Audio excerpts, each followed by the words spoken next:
he shrugged. "The other is to make him talk. Why else leave his tongue?" "Them?" I asked.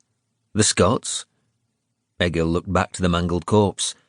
"He must have annoyed someone, but the Scots have been quiet lately. Doesn't seem like them." He shrugged. "Could be something personal. Another fisherman he angered?" "No other bodies?" I asked. There had been 6 men and 2 boys in the Gideon's crew. "No wreckage?" "Just this poor bastard so far. But the others could be out there, still floating." There was little more to say or do. If the Scots had not captured Gideon, then I assumed it was either a Norse raider or else a Frisian ship using the early summer weather to enrich herself with the Gideon's catch of herring, cod, and haddock. Whoever it was, the Gideon was gone, and I suspected her surviving crew had been put on their captors' rowing benches, and that suspicion turned to near certainty when, 2 days after Egil brought me the corpse, the Gideon herself washed ashore north of Lindisfarne.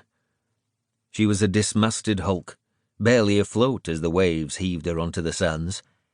No more bodies appeared, just the wreck, which we left on the sands, certain that the storms of autumn would break her up. A week after the Gideon lurched brokenly ashore, another fishing boat vanished, and this one on a windless day as calm as any the gods ever made. The lost ship had been called the Swallow, and like Hagar, her master had liked to cast nets far out to sea, and the first I knew of the Swallow's disappearance was when 3 widows came to Bebbanburg, led by their gap-toothed village priest who was named Father Gad. He bobbed his head. "There was—" he began. "Was what?" I asked, resisting the urge to imitate the hissing noise the priest made because of his missing teeth. Father Gad was nervous, and no wonder. I had heard that he preached sermons that lamented his village's overlord was a pagan, but his courage had fled now that he was face to face with that pagan. "Bulger Haraldson, Lord. He's the—" "I know who Bulger is," I interrupted. He was another fisherman. "He saw 2 ships on the horizon, Lord, on the day the Swallow vanished." "There are many ships," I said. "Trading ships. It would be strange if he didn't see ships."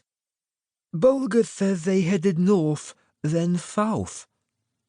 The nervous fool was not making much sense, but in the end I understood what he was trying to say. The Swallow had rowed out to sea, and Bulger, an experienced man, saw where she vanished beyond the horizon.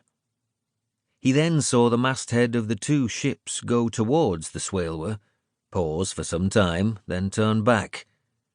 The Swallow had been beneath the horizon, and the only visible sign of her meeting with the mysterious ships was their masts going north, pausing, then going south, and that did not sound like the movement of any trading ship. "You should have brought Bulger to me," I said, then gave the 3 widows silver and the priest 2 pennies for bringing me the news. "What news?" Finnan asked me that evening.